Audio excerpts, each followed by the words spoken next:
Vom 24. Juni bis zum 11. Juli waren wir mit unserem Hupsi auf Deutschlandtour.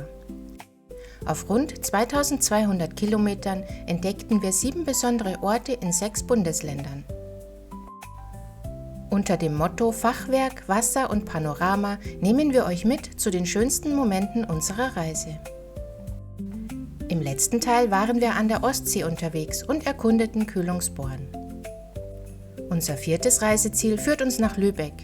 Dort stellen wir euch zunächst den Campingplatz Lübeck-Schönböcken vor, bevor wir gemeinsam die historische Hansestadt erkunden.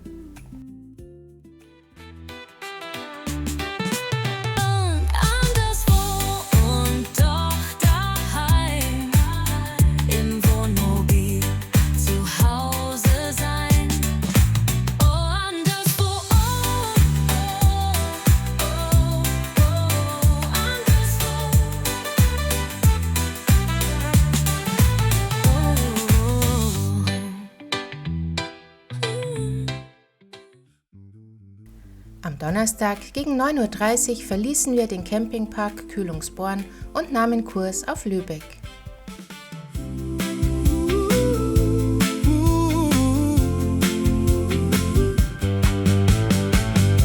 We leave a little piece behind, a place that gave us days to keep.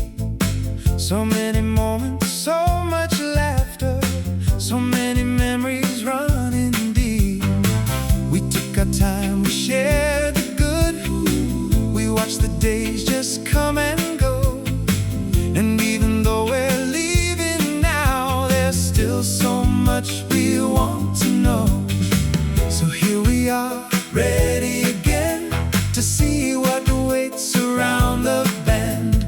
A brand new chapter starts today, and who knows where it leads our way. The journey goes on, there's another road ahead. We carry all the good times and the memories we've made. Something new is waiting, another place, another view. We don't know what tomorrow brings, but we're excited to find out too.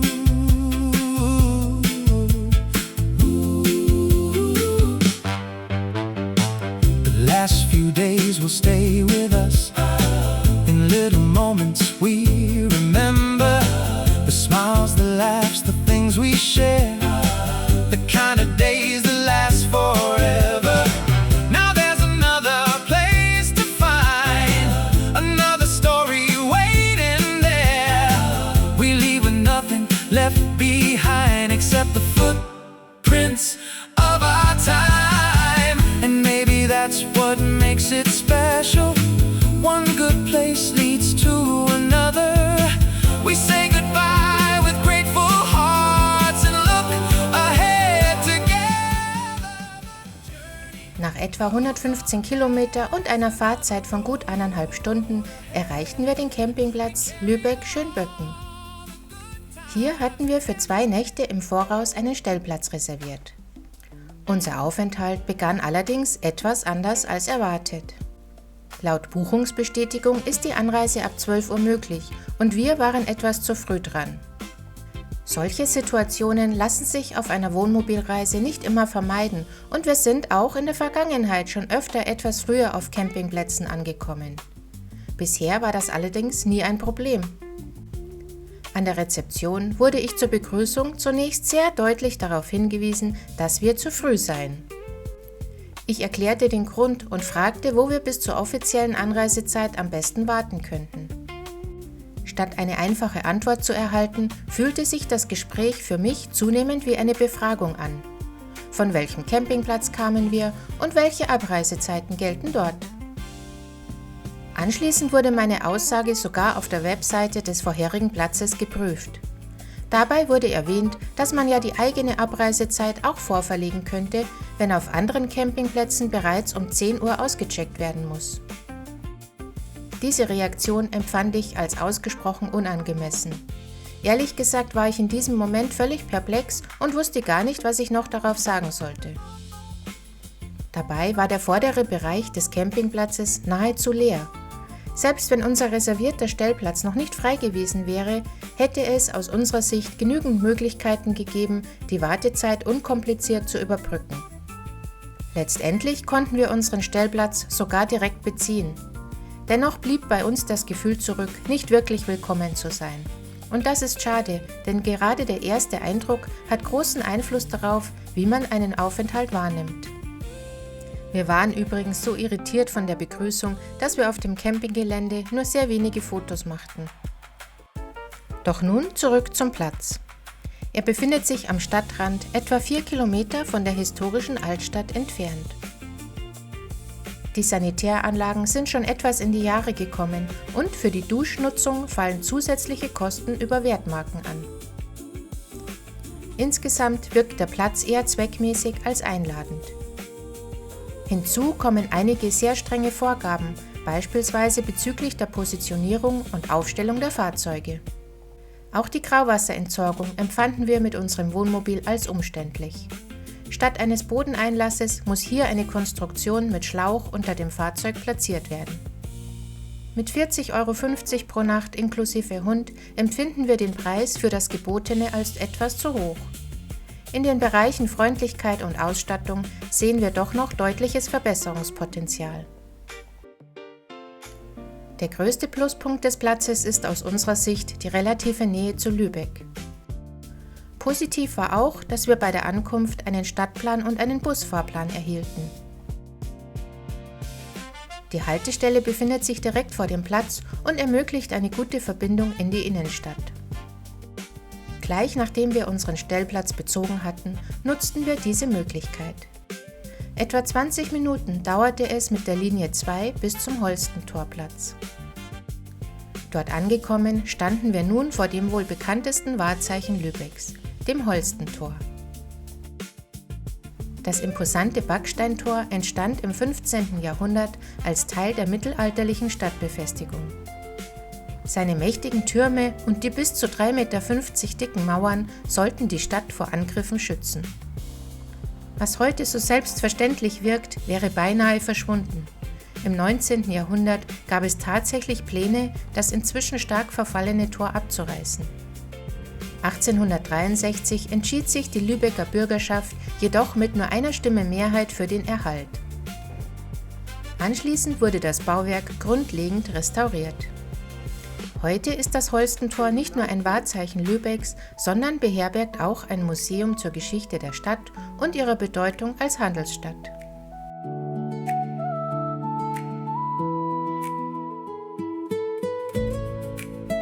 An einer kleinen Aussichtsplattform blieben wir noch einen Moment stehen und schauten auf die Trave und die Holstenbrücke.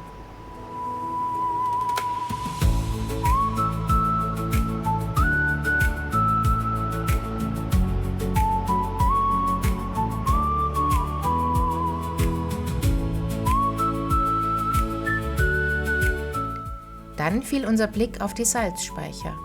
Die 6 historischen Lagerhäuser an der Trave stammen aus der Zeit zwischen 1579 und 1745. Hier wurde vor allem das Salz aus Lüneburg gelagert, das über den Stegnitz-Kanal nach Lübeck gelangte und von hier aus weiter nach Skandinavien gehandelt wurde. Die Lage an der Holstenbrücke war dabei von besonderer Bedeutung. Sie markierte im Mittelalter die Grenze zwischen dem Seehafen und dem Binnenhafen.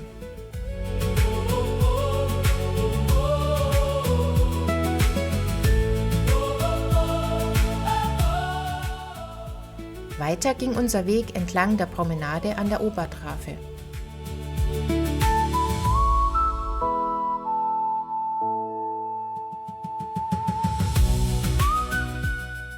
Da es inzwischen schon nach 13 Uhr war, kehrten wir auf der Terrasse des Restaurants Lübkes Speicher ein. Mit Blick aufs Wasser machten wir dort eine kleine Mittagspause.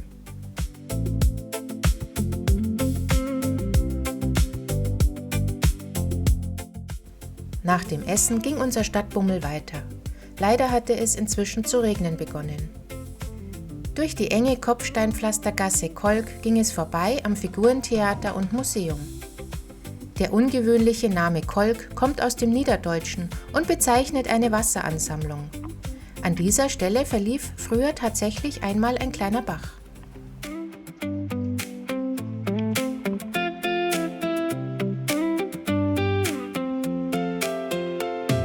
Die Gasse ist eng, die Straßen sind nass. Der Regen fällt vom Himmel herab. Wir ziehen unsere Regenjacken an und gehen weiter, Schritt für Schritt. Wir machen was draus, egal was der Himmel heute sagt. Wir gehen durch die Straßen, weil uns der Tag noch viel zu zeigen hat. Und wenn es regnet, dann regnet es eben. Wir lassen uns davon nicht ärgern. Irgendwann wird der Himmel wieder heller. Bis dahin machen wir das Beste daraus. Die Pflastersteine glänzen im Licht. Wir erreichten den Petrikirchhof. Die Kirche St. Petri zu Lübeck beherbergt heute ein Café und wird als Kulturkirche für unterschiedliche Ausstellungen genutzt. Gegen einen Erhaltungsbeitrag von 5 € kann man außerdem den Petriturm besteigen. Die Aussichtsplattform befindet sich in etwa 50 Meter Höhe und bietet einen tollen Rundumblick über Lübeck.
Unser weiterer Spaziergang führte uns durch die Hüchsstraße. Neben kleinen Geschäften und Cafés fallen hier vor allem die vielen historischen Häuser mit ihren unterschiedlichen Fassaden auf.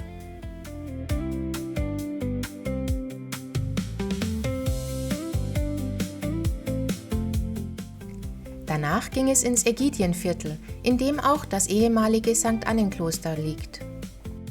Es wurde zwischen 1502 und 1515 für Augustinerinnen errichtet und beherbergt heute das St. Annen Museum.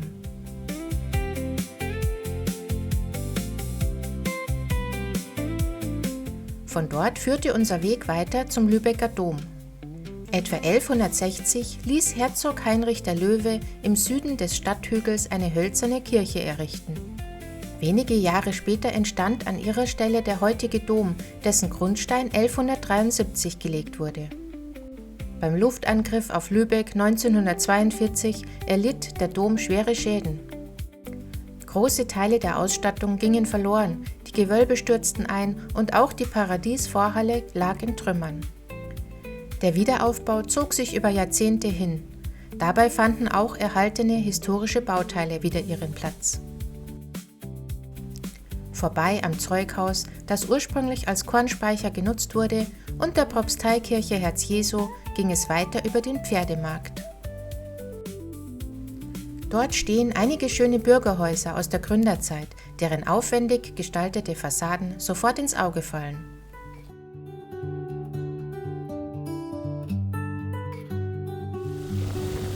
Am Klingenberg kamen wir an einem ehemaligen Handelsplatz für Schmiedeerzeugnisse vorbei.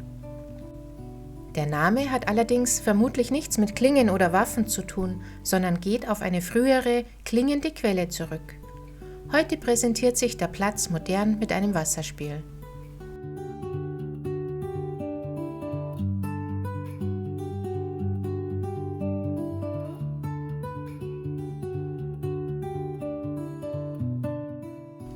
Über die Fußgängerzone, breite Straße, die mitten durch die Altstadt führt, ging es weiter zum Marktplatz. Hier befinden sich mit dem historischen Rathaus und der Marienkirche gleich zwei der bekanntesten Bauwerke Lübecks. Das Rathaus entstand ab etwa 1230 und wurde im Laufe der Jahrhunderte immer wieder erweitert und verändert.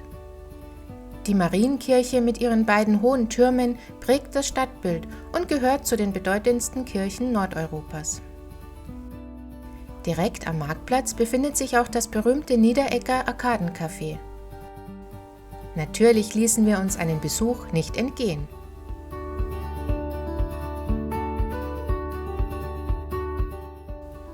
Anschließend schauten wir noch im gegenüberliegenden Niederegger Stammhaus vorbei und stöberten durch das umfangreiche Marzipansortiment.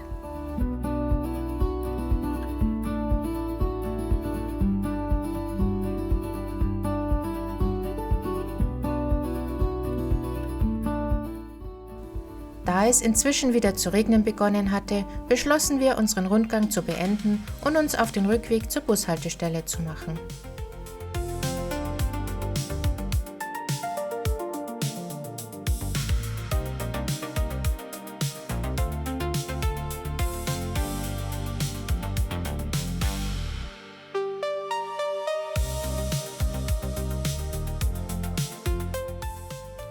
Gegen 17:30 Uhr erreichten wir unseren Hupsi und ließen den Tag gemütlich im Wohnmobil ausklingen.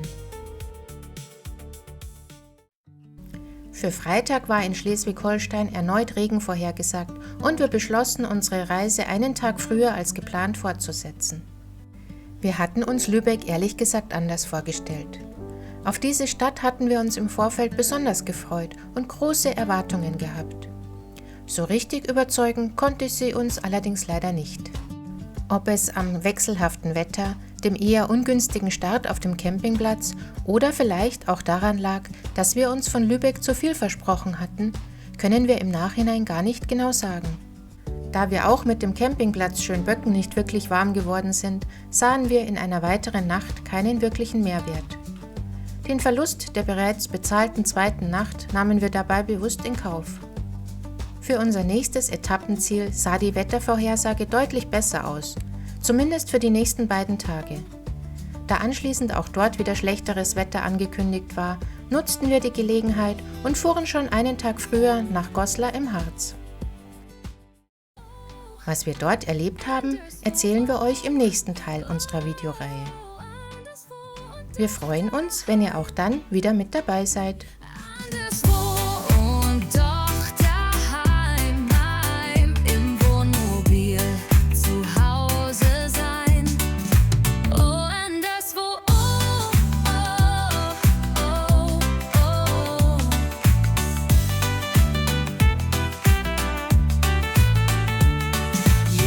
Ist ein neues Kapitel, wir sind anderswo und doch daheim.